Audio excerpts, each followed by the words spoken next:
First, you have some time to look at questions 1 to 4.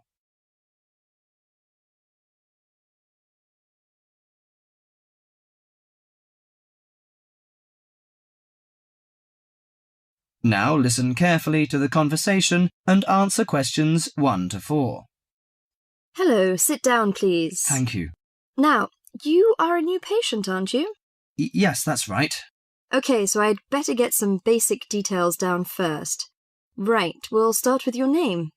Martin Hansen. Do you spell that S-O-N or S-E-N? Hansen. OK, and you're a first-year student? Yes, I am. Study in? Electronics, actually. I hope you enjoy it. Thanks. And your address? 2805 Hesperian Avenue, Hayward. 2805 and Hesperian. Yes, that's Hesperian. Hayward, Hayward. And your phone number? 734-246-55. 734-264-55. No, you got the 6 and the 4 the wrong way round. It's 246-55. Huh? Sorry, right. And, when were you born?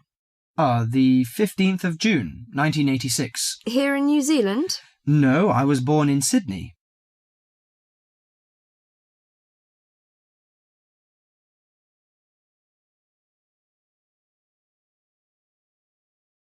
Before you hear the rest of the conversation, you have some time to look at questions 5 to 10.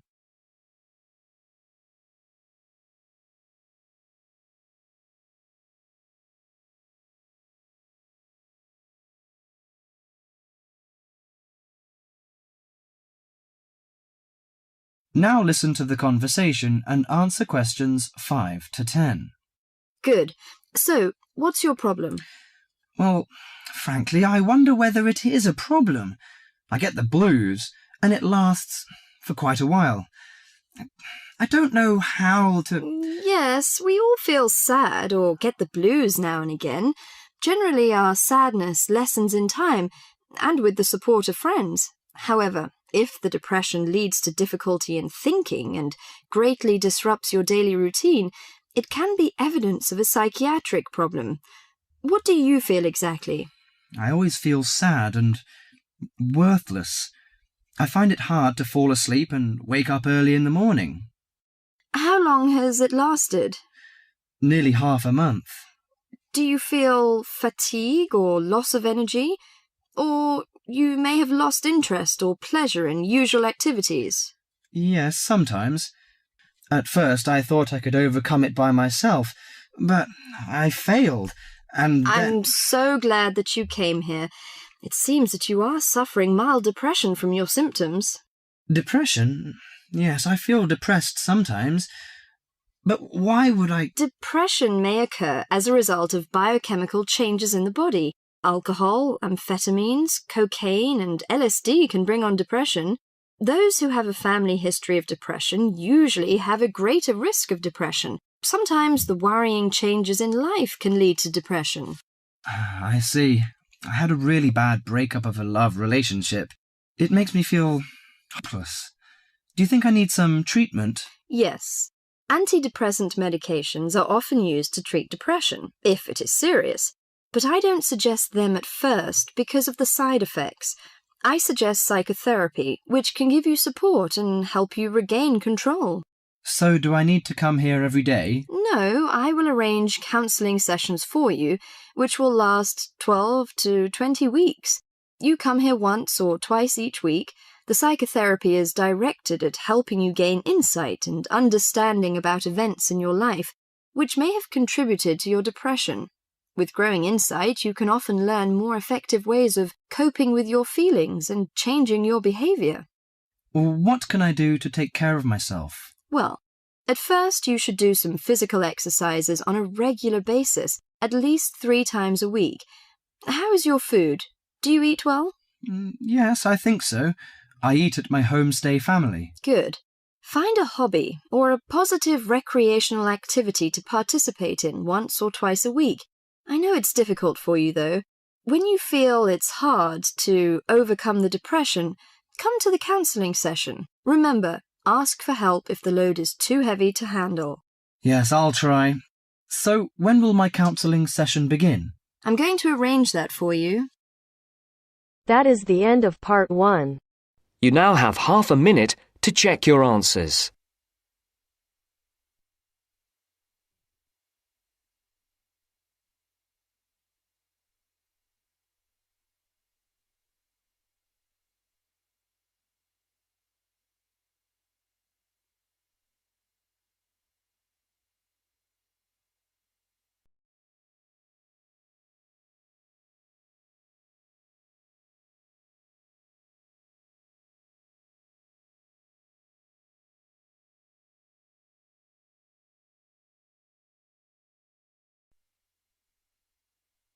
Now turns to part 2.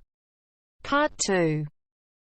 You're going to listen to a talk about the food we eat. First, you have some time to look at questions 11 to 15.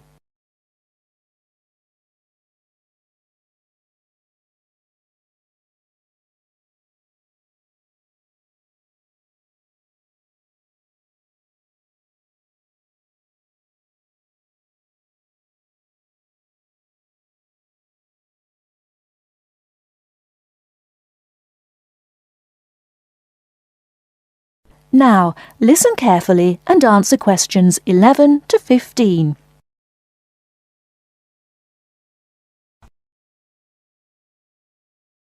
Welcome to The Food We Eat, sponsored by Safeway. Increasingly, we know more about the effects of our eating habits and lifestyles on our health. While new information can change old ideas, the news stories can often be confusing. At Safeway, we try to help customers not only in the range and types of food offered, but also by providing up-to-date, reliable information in areas we know are of interest and which relate to the diet we eat. Today, we are going to talk about sugar. Recently, doctors have been advising us to eat less sugar. The health recommendation to use less sugar is for 2 reasons. Firstly, for the sake of our teeth, since the amount and frequency of sugar consumption links to decay. Secondly, as sugar is a good source of calories, it can easily be a problem if we tend to be overweight. The dental risk is because bacteria which occur naturally in our mouth feed on carbohydrates, sugar and starch, to form plaque and acid. Plaque is a sticky coating that prevents the bacteria being removed by saliva. The acid attacks the tooth itself. This takes time, however, so the trick is to avoid sticky foods like sweets, which stay around in crevices feeding the bacteria. Before you hear the rest of the talk, you have some time to look at questions 16 to 20.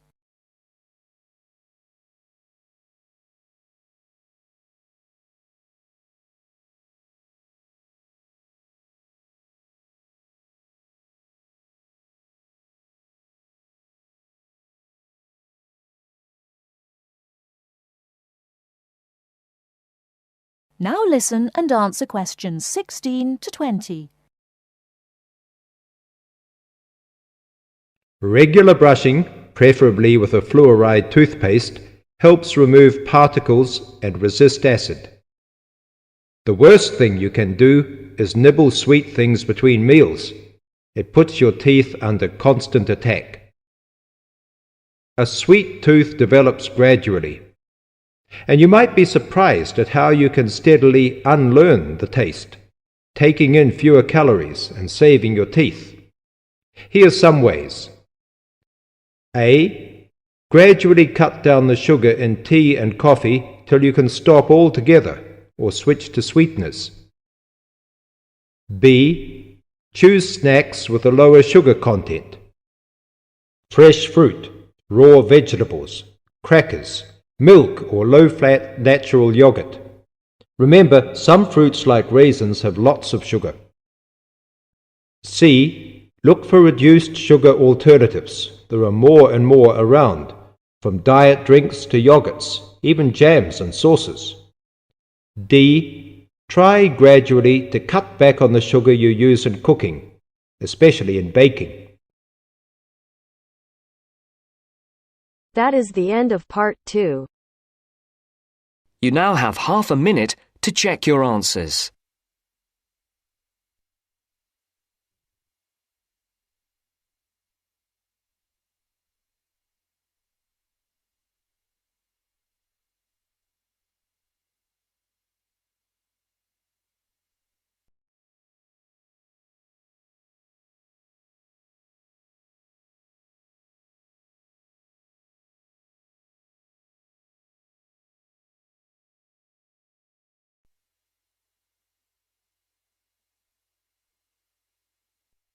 Now turns to part 3. Part 3. You will hear 2 engineering students, a woman in her 6th year called Linda and a man in his 5th year called Matthew, discussing the benefits of student work placements. Before you listen, you have some time to look at questions 21 to 26.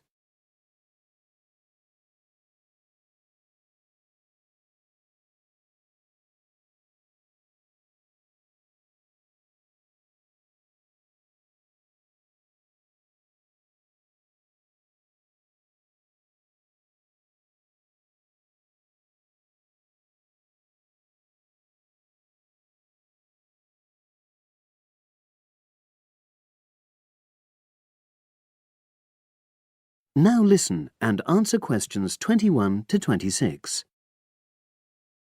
Hi, Linda. Can you spare a few minutes?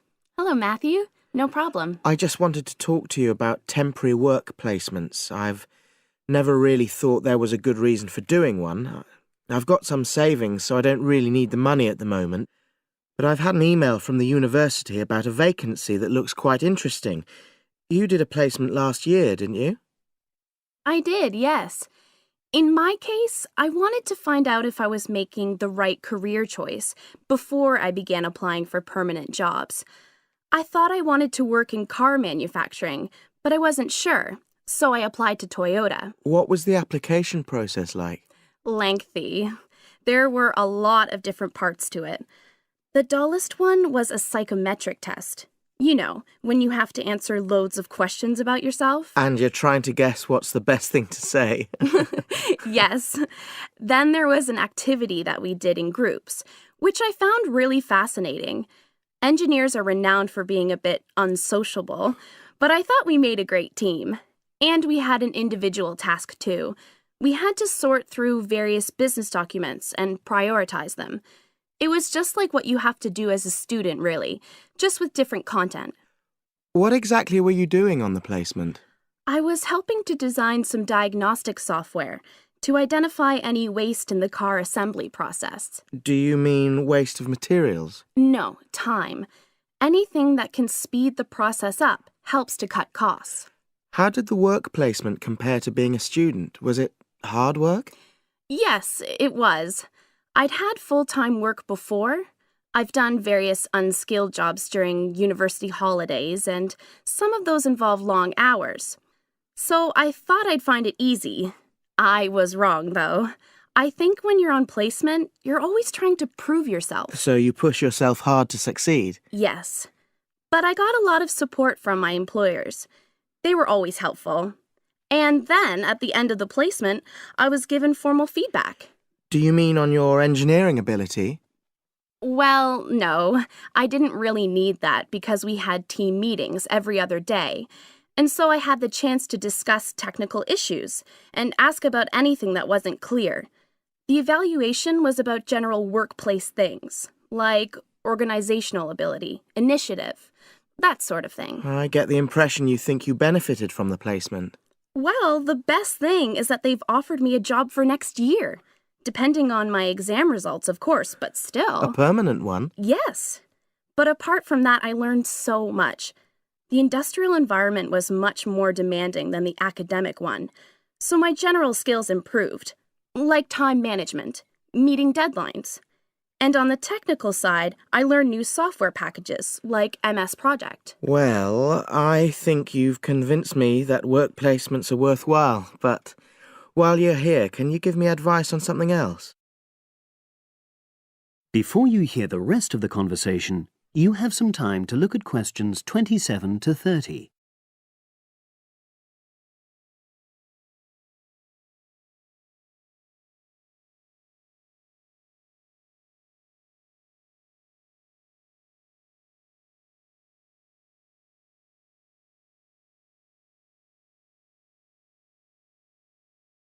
Now listen and answer questions 27 to 30. I'm about to make a start on the engineering materials module, and I've got a book list here. Can you have a quick look and tell me what you would recommend? That's if you can remember. Let's see. I do remember some of them. Yes, this one, The Science of Materials. I found the subject quite hard generally, but this book is very accessible, so it suited me. It doesn't cover everything, though. What about this one then, Materials Engineering? Oh, yes, I do remember that. But it's a bit out of date now, isn't it? Unless it's a new edition. I don't think so. But what I liked about it were the pictures. They really helped to understand the descriptions. It's useful just from that point of view. Let's see, what else? Oh, yes, that one there, Engineering Basics. I think out of all these, that's got the widest coverage. But I've looked at the contents page and it hardly mentions nanotechnology. Yes, you're right. The evolution of materials does, though. It's a recent publication, so it covers all the latest developments. It's a bit thin on the 1960s, though, and that decade was quite important. Well, it sounds as if they all complement each other in some ways. I don't suppose you can lend me...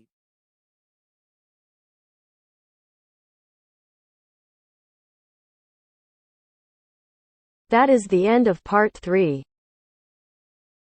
You now have half a minute to check your answers.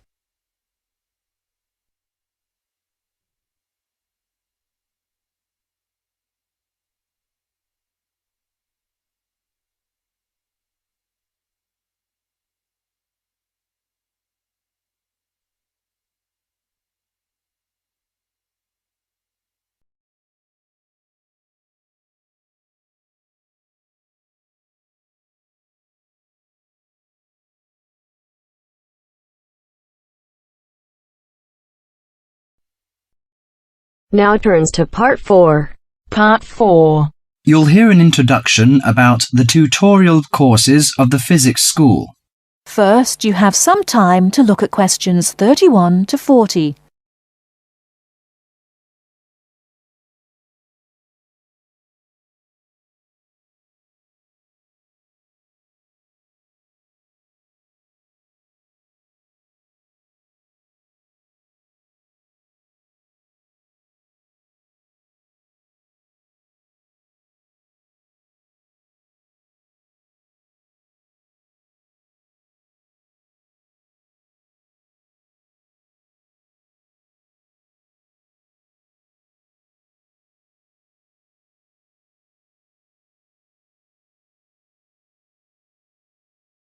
Now listen carefully and answer questions 31 to 40.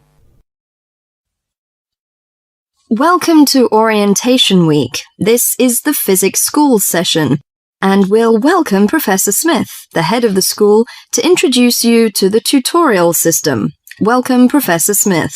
Thank you. You may have noticed life at university is totally different from that of school. For you, tutorials are an important part of the teaching program. Tutors are the primary contact between undergraduate students and the school.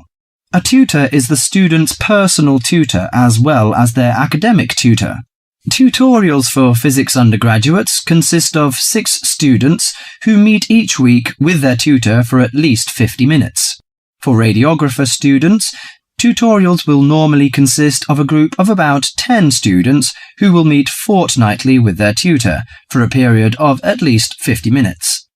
In the first semester, the tutorials are during weeks 1 to 11. For semester 2, they are during weeks 14 to 24. Everybody involved is expected to be present and on time, and the tutor will also be available in week 12 and 25 to discuss problems that arise during revision, but attendance by students is optional. Now I'm going to introduce to you the stages and activities of the tutorials. The induction period is from week 1 to 3.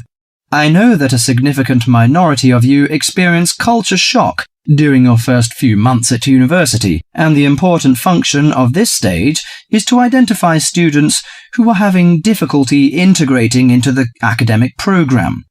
In particular, tutors should check your attendance of lectures, tutorials, laboratory sessions, and this sort of things. Tutors also help you tackle work in a systematic and effective manner. Stage 2 begins from the 4th week. Some tutorials of this period are to be devoted to discussion or going over the students' lecture notes, but approximately 50% of tutorial time is to be devoted to coursework. You should finish the weekly homework assignments of 2 hours duration with at least 50% involving written work. At least 8 homework assignments during the year should involve answering problems set on coursework. The written work collected by the tutor should be marked within a week of handing in, and generally the assignments should be graded. The 3rd stage starts from week 8 till the 10th. During this period, math and 4 core physics programs are included. The majority of tutorial time should be devoted to work which supports the lecture programs and laboratory work. At least 60% of homework assignments should involve written work. The assignment may involve writing an account of or notes on a specified range of topics. The written work should also be marked and graded. Short oral presentations by students should be included. They are possibly on general physics topics or essays. The last week's personal development planning is a structured and supported process. The primary objective for PDP is to help you to become more independent and confident, self-directed learners, and encourage a positive attitude to learning throughout life. It is undertaken by yourselves to reflect upon their own learning, performance and achievement, and to plan for their personal, educational and career development. Finally, if without evidence of good reason you miss more than 2 sessions during a semester, or if the tutor is not satisfied with your progress, the matter must be immediately referred to the program director, who will normally issue formal warning, verbal and written. This will inform you that your place at university is under threat of withdrawal if no improvement is made. That is the end of part 4.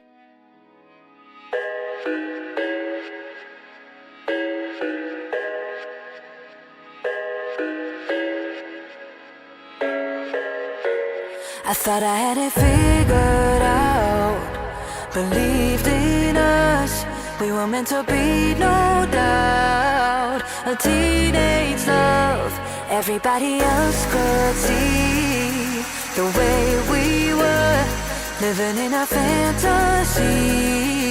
When I kiss her